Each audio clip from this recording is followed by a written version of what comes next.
وعلى آله وصحبه أجمعين. Amma ba'du. Para bapak dan para ibu dan para saudara-saudara yang saya hormati, para tokoh-tokoh masyarakat yang saya hormati, para alim ulama yang saya hormati, puji syukur alhamdulillah Allah telah melimpahkan rahmatnya dan hidayahnya kepada kita semua, dikasih kesehatan dan umur panjang sehingga kita bisa berkumpul bertatap muka atau bermuajahah pada malam hari ini. Marilah kita bersama-sama berselawat serta salam kepada junjungan Nabi kita Muhammad SAW. Marilah kita bersama-sama tingkatkan keimanan kita, ketakwaan kita kepada Allah Subhanahu wa Ta'ala.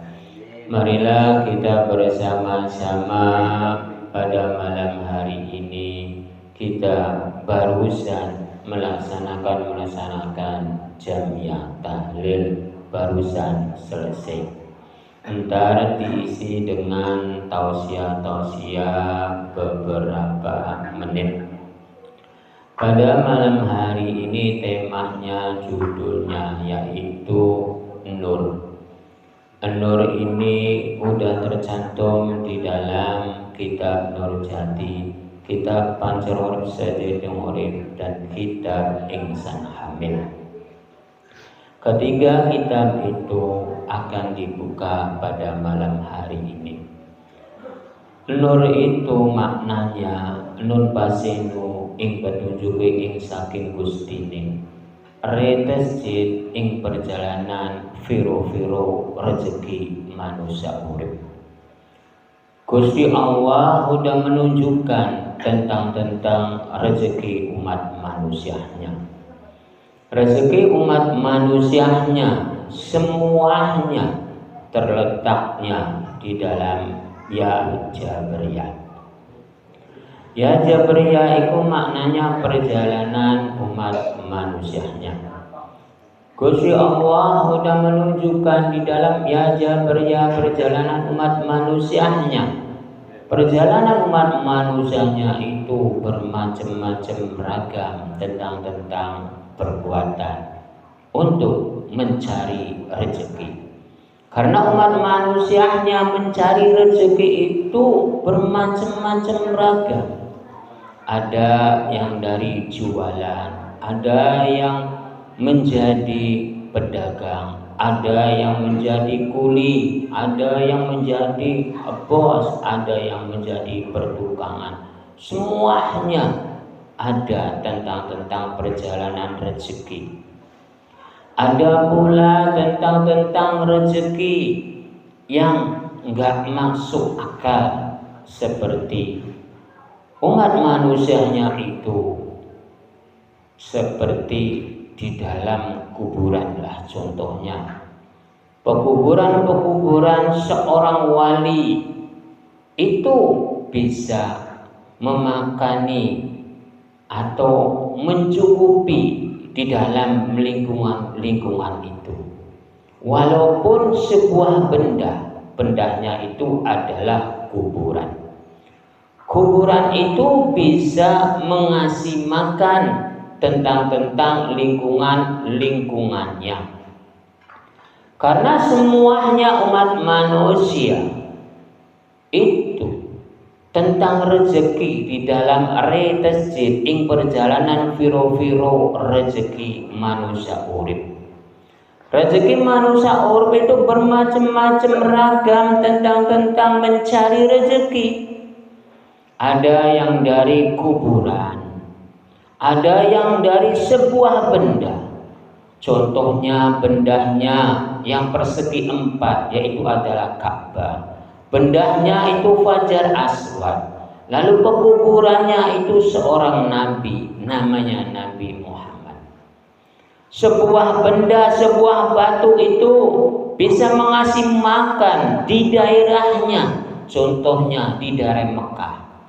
Sebuah kuburan seorang nabi, namanya Nabi Muhammad, bisa mengasih makan tentang lingkungan di Madinah.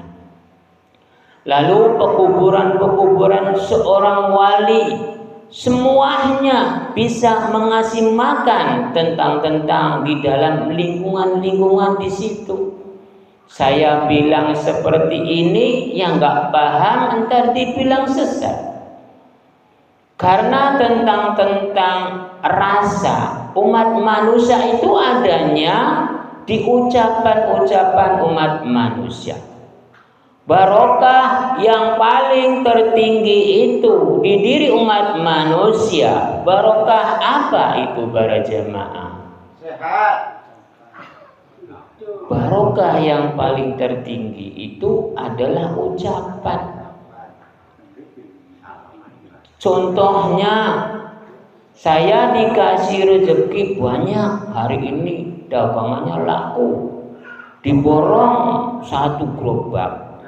Nah, lalu ucapannya alhamdulillah. Nah, berarti barokah yang paling tertinggi itu di dalam ucapan. Benar atau tidak para jamaah? Lalu barokah yang paling tertinggi itu ucapan kelawan apa para jemaah? Ya, kalau ucapan itu kelawan rasa. Karena yang paling tertinggi tentang barokah, tentang ucapan, tentang rasa. Berarti ucapan umat manusia, barokah yang paling tertinggi terhadap umat manusia itu ucapannya kelawan rasa. Kalau enggak kelawan rasa, nikmat atau tidak para jamaah? Dipastikan tidak.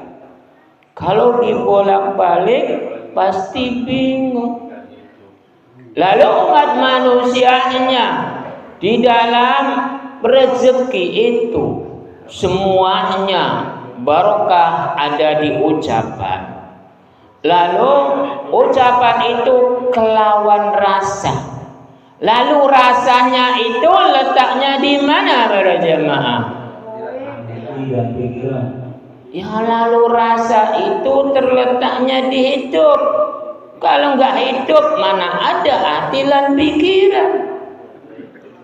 Jadi kita semua ini sedang berjalan di dalam tentang rezeki. Rezeki umat manusianya itu bukan karena ibadah. Rezeki umat manusianya itu kelawan rasa, kelawan ucapan. Semuanya umat manusianya itu tentang rezeki itu kelawan ucapan, kelawan rasa. Rasanya itu dipastikan rasa hidup. Kalau umat manusianya tidak rasa hidup, mana mungkin bisa memiliki rezeki? Benar atau tidak para jemaah? Kalau orang yang udah mati, apakah memiliki rezeki para jemaah? Tidak. Yang memiliki rezeki itu orang yang masih hidup, orang yang udah memiliki ucapan, orang yang memiliki rasa. Kita semua ini di dalam perjalanan alam. Kalau saya bilang tentang wali-wali itu bisa mengasih makan tentang di lingkungannya atau desanya, entar dibilang sesat. Kok kuburan seorang wali bisa mengasih makan? Saya jeler-jelerkan, saya jelaskan. Karena di dalam Feja Berfa itu maknanya jalur, Toto Jabar itu maknanya penjelasannya. Saya uraikan tentang jalur dan penjelasannya. Tentang kuburan wali itu bisa mengasih makan di dalam lingkungannya. Itu ada orang yang berziarah kubur. Seorang wali itu dipastikan banyak yang berziarahnya. Lalu yang berziarah itu membeli dagangan-dagangan di lingkungan itu. Contohnya pada malam hari ini Jamiah saya ini memiliki rezeki, lalu bersyukur, ingin sedekah jariyah, amal jariyah, berarti jamiah saya ini bisa mengasih makan tentang terhadap jamiahnya. Jadi kita semua ini di dalam perjalanan seorang wali, kuburan seorang wali, bisa mengasih makan itu dari orang yang berziarahnya. Lalu seorang nabi juga dari yang berziarahnya. Lalu sebuah bendahnya itu batu persegi namanya Ka'bah. Lalu batu bulat namanya Fajar Aswad. Itu pun bisa mengasih makan tentang lingkungan di situ. Banyak orang yang umroh, banyak orang yang naik haji, berziarah ke sana. Berarti sebuah benda itu bisa mengasih makan. Berarti kekuasaan Gusti Allah itu yang menciptakan alam semesta itu seperti benda-benda itu, berarti ada manfaatnya. Karena Gusti Allah menciptakan makhluk namanya manusia. Gusti Allah itu menciptakan satu hewan dan tumbuh-tumbuhan dan sebuah benda itu untuk dimanfaatkan oleh diri umat manusia. Tapi kalau orang yang fanatik entar diharam-haramkan. Contohnya sebuah batu kalau yang fanatik itu haram, berdosa. Lalu sebuah makanan seperti jengkol, jering, bawang putih atau bawang merah atau yang lainnya yang berbau entar dibilang haram. Lalu satu hewan, umat manusianya khususnya orang Islam yang paling ditakuti itu bukan Gusti Allah. Yang paling ditakuti itu sebuah binatang namanya babi, namanya anjing. Yang saya anehkan seperti itu. Saya sering mengucap begini supaya umat manusianya itu sadar ciptaan Gusti Allah itu menciptakannya untuk dimanfaatkan. Bila tidak manfaat jangan digunakan. Bila manfaat digunakan. Gusti Allah menciptakan makhluk namanya satu hewan seperti wereng, walang sangit atau hama-hama yang lain. Itu bermanfaat untuk umat manusia, bisa menghidupkan untuk umat manusia. Umat manusianya itu entar membuat penangkalnya. Berarti Gusti Allah menciptakan makhluk yang tidak berguna, berarti bisa berguna oleh diri umat manusia. Sebenarnya seperti itu. Tapi golongan-golongan ulama yang besar itu takutnya sama babi, bukan takut sama Gusti Allah. Dia korupsi berani, memperkosa berani, menipu berani, memfitnah sana dan sini, menghujat, mengadu domba berani. Tapi disuruh makan babi takut, haram, dosa-dosa. Lah, lebih besar mana dosanya korupsi, dosanya memperkosa, dosanya mengadu domba, dosanya menipu, dosanya fitnah sana dan sini? Itu babinya itu salah apa terhadap umat manusia, terhadap orang Islam? Babi itu enggak salah apa-apa terhadap umat manusia. Kok ditakuti? Semuanya umat manusia itu zaman-zaman sekarang salah kaprah. Jadi pada malam hari ini supaya umat manusianya memiliki nur. Nur itu maknanya cahaya, cahaya hati, cahaya kehidupan. Umat manusianya itu harus memegangnya di dalam dal kecil dan dal besar.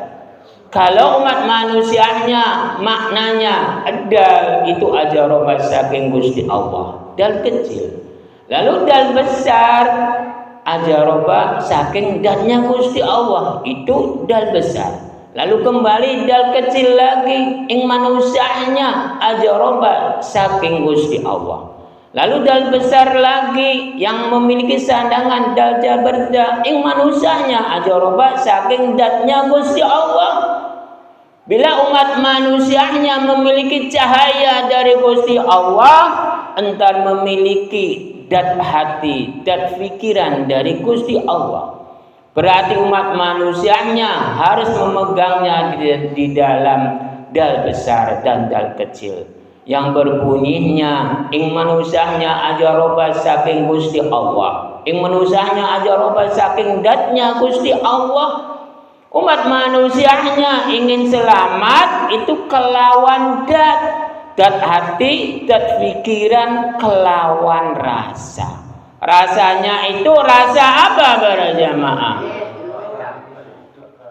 Ya dipastikan rasa hidup. Karena umat manusianya ini pada malam hari ini semuanya memiliki rasa hidup.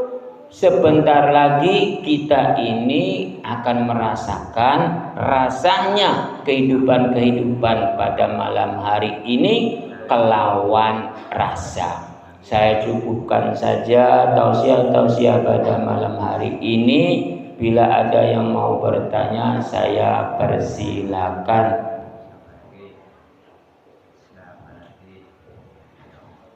Assalamualaikum warahmatullahi wabarakatuh. Waalaikumsalam warahmatullahi wabarakatuh. Ustaz, mengenai rezeki umat manusia itu kan berbeda-beda. Apakah perbedaan ini memang sudah Allah takdir kodratan ataukah nasib manusia itu sendiri? Saja. Assalamualaikum warahmatullahi wabarakatuh. Waalaikumsalam warahmatullahi wabarakatuh. Pak Ustadz ini mempertanyakannya tentang rezeki umat manusianya itu berbeda-beda. Kok kenapa umat manusia rezekinya berbeda-beda? Apakah udah nasib, apakah tidak? Kalau di dalam kitab Nurjati, kitab Pancur Bisatin Urib, dan kitab Insan Hamil, sebenarnya tentang rezeki itu sama. Tentang rezeki itu semuanya sama. Cuman perbedaannya nominal atau derajatnya. Yang berbedanya cuma itu. Kalau rezeki itu sama rasanya. Karena umat manusianya itu memiliki dat hati, memiliki dan pikiran, memiliki rasa. Tentang rasa rezeki itu semuanya nyatanya. Kalau tentang rezekinya itu di dalam makanan-makanan. Saya contohkan, makanan apapun itu dipastikan rasanya sama, gak ada perbedaan. Kalau udah dimakan, kalau belum dimakan baru dipandang, pasti ada perbedaannya. Contohnya ayam panggang, atau opor ayam, atau empal, atau pada malam hari ini ada tukang bakso. Entar pasti ada perbedaan kalau dipandang. Tapi kalau dirasanya itu pasti sama. Temanya saja adalah nur. Nur itu cahaya. Cahaya umat manusia. Cahaya itu adanya di dalam hati, di dalam pikiran, kelawan rasa. Barokah yang paling tertinggi itu adalah ucapan. Ucapannya kelawan rasa, rasanya kelawan hidup. Bila makanan seperti ayam panggang, ayam opor, atau bakso, atau ikan bakar, kalau udah dimakan ke mulut lalu masuk, semuanya sama rasanya, tidak ada perbedaan. Tapi kalau dipandang pasti ada perbedaan. Tapi kalau udah masuk ke mulut semuanya sama. Berarti tentang rezeki yang ada perbedaan-perbedaan itu hanya adalah di dalam pandangan, di dalam detail. Hanya itu yang saya jawab. Siapa lagi? Assalamualaikum warahmatullahi wabarakatuh. Waalaikumsalam warahmatullahi wabarakatuh. Izin bertanya Pak Ustaz, ini bicara tentang hama atau hewan bisa mendapatkan rezeki itu di mana? Itu saja yang saya tanyakan. Assalamualaikum warahmatullahi wabarakatuh. Waalaikumsalam warahmatullahi wabarakatuh. Jemaah ini mempertanyakannya tentang hama. Kok hama bisa mendatangkan rezeki? Sebenarnya yang bertanya ini bukan yang pengrajin rotan sebenarnya. Yang bertanya sebenarnya yang ahli pertanian. Ini jamaah yang ahli rotan bertanyanya tentang hama wereng. Nah sebenarnya kalau tentang wereng atau hama bisa mendatangkan rezeki, di dalam ceramah itu Gusti Allah menciptakan makhluk namanya satu hewan itu untuk dimanfaatkan.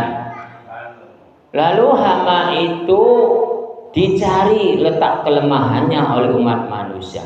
Lalu dibuatlah penangkal supaya hama itu jangan mengganggu tanduran atau pepohonan-pepohonan yang ditandur oleh umat manusia.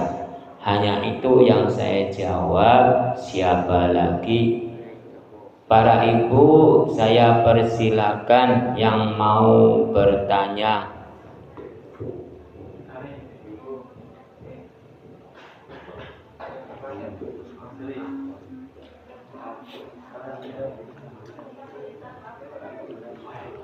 Silakan yang mau bertanya, nggak apa-apa, nggak ada gambarnya, nggak. Jamaah ini takutnya terhadap gambar.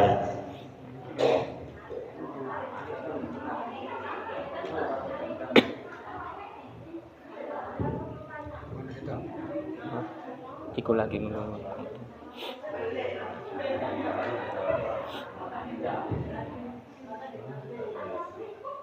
Assalamualaikum Ustaz. Waalaikumsalam. Kita mau tanya doa ya Rahman ya Rahim Nur Saad ya Nur ya Rahman ya Rahim itu doa buat apa? Itu aja lah. Oh, jamaah ini mempertanyakannya tentang bertanyanya Rahman dan Rahim. Kalau di dalam Asmaul Husna itu kalau membaca Rahman dan Rahim itu isinya pengasihan. Kalau maknanya Rahman itu yang membuat untuk makhluk, ni Rahimi itu yang mengasihi. Kalau An-Nur itu maknanya cahaya. Kalau di tema judulnya An-Nur itu di dalam nun pasenu itu ing petunjuk ing saking Gustine retesjid ing perjalanan viro-viro rezeki manusia urip. Hanya itu yang saya jawab. Siapa lagi? Assalamualaikum warahmatullahi wabarakatuh. Waalaikumsalam warahmatullahi wabarakatuh. Yang sekarang lagi beredar korupsi di mana-mana. Apakah uang korupsi itu termasuk rezeki? Itu saja pertanyaannya. Assalamualaikum warahmatullahi wabarakatuh. Waalaikumsalam warahmatullahi wabarakatuh. Jamiah yang di samping saya ini mempertanyakannya tentang korupsi. Korupsi itu termasuknya rezeki, kata jamaah ini. Memang kalau korupsi itu dipastikan rezeki, pedagang juga rezeki, pegawai juga rezeki.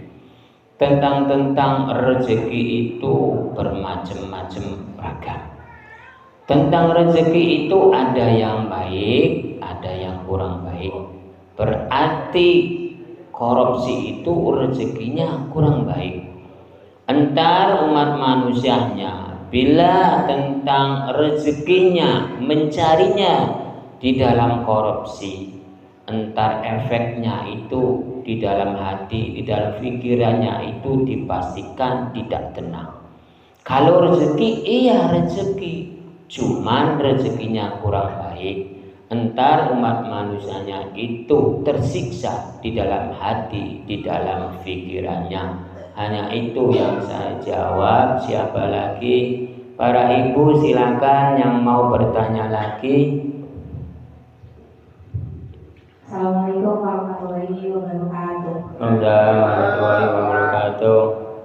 Izin bertanya Pak Ustaz, tadi mengenai barokah itu yang paling tinggi ada ucapan, rasa, dan hidup. Itu kenapa Pak Ustaz? Mohon penjelasannya. Terima kasih. Wassalamualaikum warahmatullahi wabarakatuh. Waalaikumsalam warahmatullahi wabarakatuh. Anaknya Pak Ustadz ini pertanyaannya terlalu lancar karena udah hafal jadi lancar.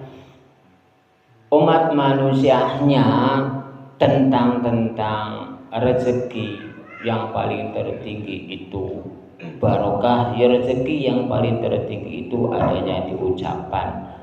Ucapan itu ada ing rasa, rasa itu ada di dalam hidup kita. Semuanya rezeki yang saya ucapkan itu yang paling tertinggi itu ada di dalam ucapan. Bila dipastikan rezekinya banyak, saya contohkan pada malam hari ini seorang pedagang bakso dipastikan oleh barokah yang paling tertinggi. Barokah ya rezeki yang paling tertinggi. Contohnya pada malam hari ini baksonya itu ada yang borong, lalu rezekinya, barokahnya, lalu yang paling tertinggi itu pasti mengucap alhamdulillah. Lah mengucap alhamdulillah itu kelawan rasa, kelawan hidup, tidak ada yang lain. Bila umat manusianya mengucapnya rezeki yang paling tertinggi, selain itu tidak ada lagi. Karena rezeki yang paling tertinggi, barokah yang paling tertinggi adalah ucapan. Ucapan kelawan rasa, rasa kelawan hidup, tidak ada yang lain. Bila umat manusianya yang tidak ada rezeki, tidak ada barokah, berarti manusianya itu seperti apa para jamaah? Mati. Berarti umat manusia yang tidak memiliki itu adalah orang yang mati. Bila yang tidak memiliki rezeki. Siapa lagi yang mau bertanya? Saya persilakan.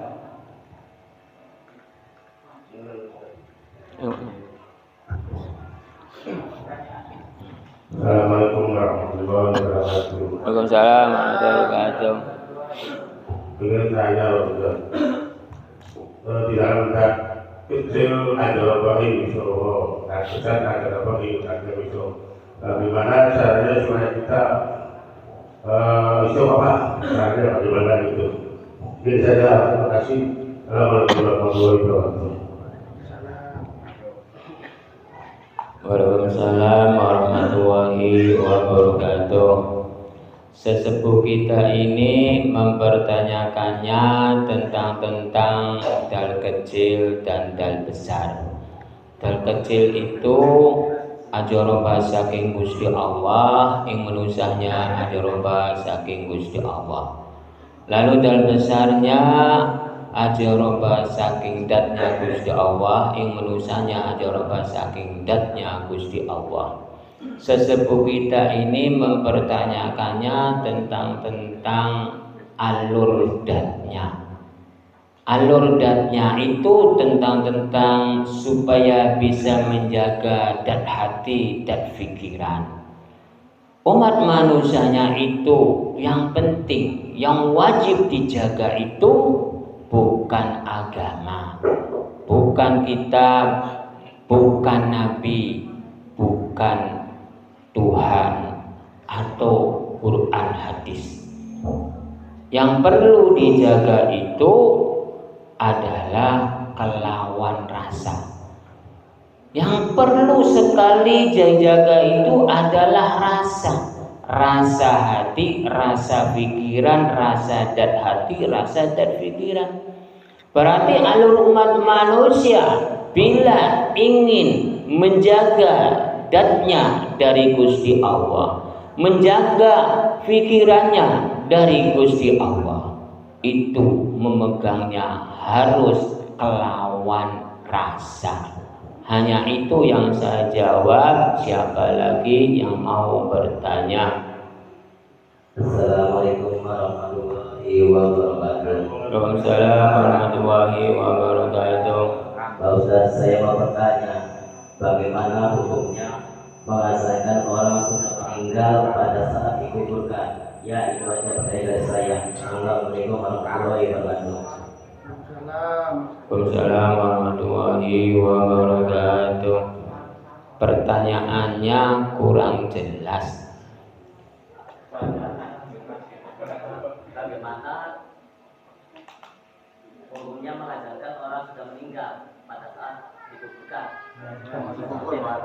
Oh, yang bertanya ini jamaah ini, bagaimana orang mengadankan di dalam menguburkan itu hukumnya apa?